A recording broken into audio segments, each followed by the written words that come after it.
Cloudy skies and wind for right now, but later on it will be showers and wind that will greet you, and then eventually that Arctic air will begin to come in as we head into the middle of the week. Right now, the steady rain still off to the north of I-95. That rain continues to move its way to the northeast, and it will be a little bit before we get in on our best rain chance, which is expected to be right before lunchtime and a couple hours after lunchtime. Temperatures will be warm enough to get into the 60s thanks to the warm front that passed through the area this morning. So keep in mind this is wind gusts now.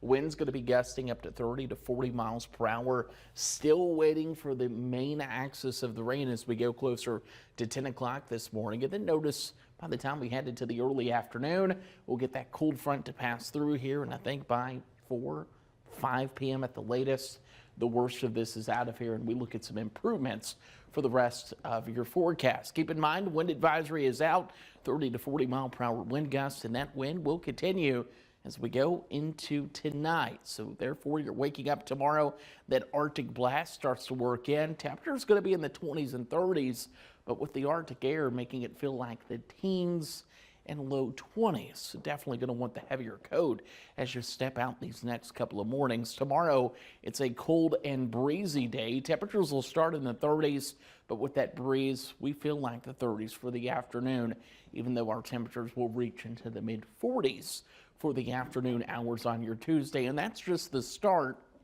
of what's to come with the coldest weather coming in for Thursday. In fact, we're highlighting Thursday on that 7-day forecast, giving you the first alert to extremely cold temperatures.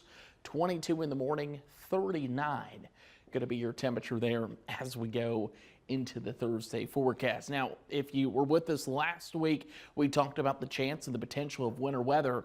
Unfortunately, for snow lovers, the cold weather looks to be receding by the time this low pressure system works in. So the most likely scenario looks to be like a cold rain for us Friday night and throughout the day on Saturday. Freezing rain and snow potential looking a little bit farther to the north at this time. You'll notice the GFS, the American model, keeping the freezing rain potential still or just north of our area. Meanwhile, the Euro keeping us nice and warm, but still cold by standard as we go into that weekend. So for the weekend, we'll keep it rain for now. There's still time for this to change. And of course, if there will be some changes, we'll let you know, but looking a little less optimistic about some winter weather, at least for us and even for parts of the Carolinas. Notice by Sunday, that system kind of reinforces some colder air. Temperatures will be sitting in the mid 40s.